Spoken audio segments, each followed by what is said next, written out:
Nasabi naman ang plano ng isang lalaki sa Bataan para sa Valentine's date nila ng kanyang girlfriend. Sa kulungan kasi siya magva-Valentine's matapos mang-snatch ng cellphone para raw may panggasto sana siya. Narito ang Frontline Report. Sa kulungan ng bagsak ng lalaking ito na kinilalang si alias Jackson matapos manghablot ng cellphone sa Dinalupian, Bataan.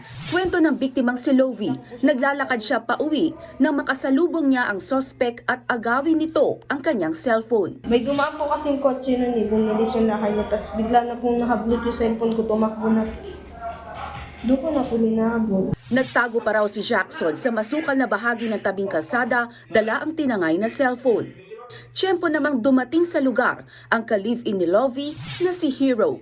Agad hinabol ni Hero ang sospek. Nadatnan niya raw itong nakadapa sa damuhan. Pinapasoli ko na po sa kanya yung cellphone at pera. Pero tamakbo pa rin po siya pababa ng masukal pa pong parte ng handaan. Pero hindi tinantanan ng ka-live-in ng biktima ang paghabol hanggang sa maabutan ang sospek. Bigyan din po ako ng tulong para lumabas po yung mga tao. Tapos naabutan ko na po siya. So pag-abot ko po sa kanya, hinawakan ko lang po siya, sabay hinedlock po siya para hindi po siya makalis. Lumalaban po siya. Nabawi mula sa sospek ang tinangay na cellphone.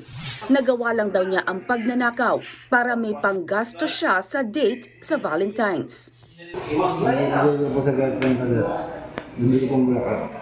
Kaso, anong nangyari? Mahuli po. Naharap ang sospek sa reklamong robbery.